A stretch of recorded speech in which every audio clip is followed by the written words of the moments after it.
Nā, he maha ngā hui a iwi I te whakahaere hia I enei rangi oki roa o te reipa. I tū ia Ngāti Awa, tā rātou ahurei tuatoru I te teko, he maha ngā kaupapa. Ia ta whakahaere hia, hei whakakoa I ngā ngākau o ngā uri o te iwi. I reira a te o Kiwa McLean. Tū te ao, tū te pō. Tū ana te haka o Ngāti Awa, te toki. Ko haratai mātai mō ngā marama e toru, ko tei nāinei, ko mutu, hoki ki te marae mo te kai. Ko te hapu o ngā maihinga tua whakaihuaka I tēnei tau. Ko te waipuke nui I pā ki te hapori o te patu tātahi tā rātou kaupapa mā tuatua.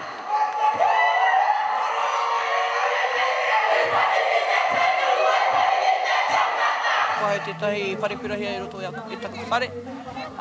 So e tino tata ki taku manawa tērā kaupapa, and he tutuki pai.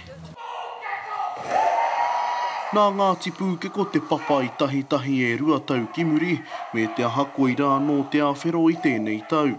Hoi ko te tūranga tuatoru tō rātau o ti Ngātu. Ko nā kaupapa matu e kawe a haere tēnei tau e pā atuana ki o mātou rangatira moa popo, e whakatairanga I roto I te reo, kia kore ai e whakamonehu ai tō mātou ahurea.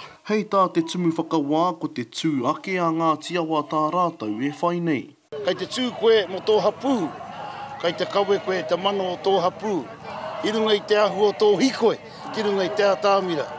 Ko tai mai a pahipota, ko tai mai a ngā mahine, koe nā te whakatauwiratanga kia mātau. Koe nei hoki te tau tuatahi kua riro mā te teko te ahurei nei e tauwhiro, ka mutu ko rātou hoki ka mana ki te whakataetai ārohe o mā tātua hei te tau tītoki. Ko vai a te teko mā ki tēnei o ngā ahuatanga, I te taurua mano māono, I te sui te whakataetai ārohe ki konei, ka re kore ka whakakotahi mai a Ngāti Awa ki Rangitaiki, o tira Ngāti Awa ki Tai, Ngāti Awa ki Uta, tātou katoa no Ngāti Awa. Kaha te whakatairanga tērā o ngā kaupapa. Hei te taurua mano te kaumā I wahoki atua noa I ngā uri ki te whakanui I tēnei ahurei, e ki ana te kōrero ko Ngāti Awa te toki te tangatanga I te rā, te ngohe I te wai. Te o Kiwa McLean, te karere.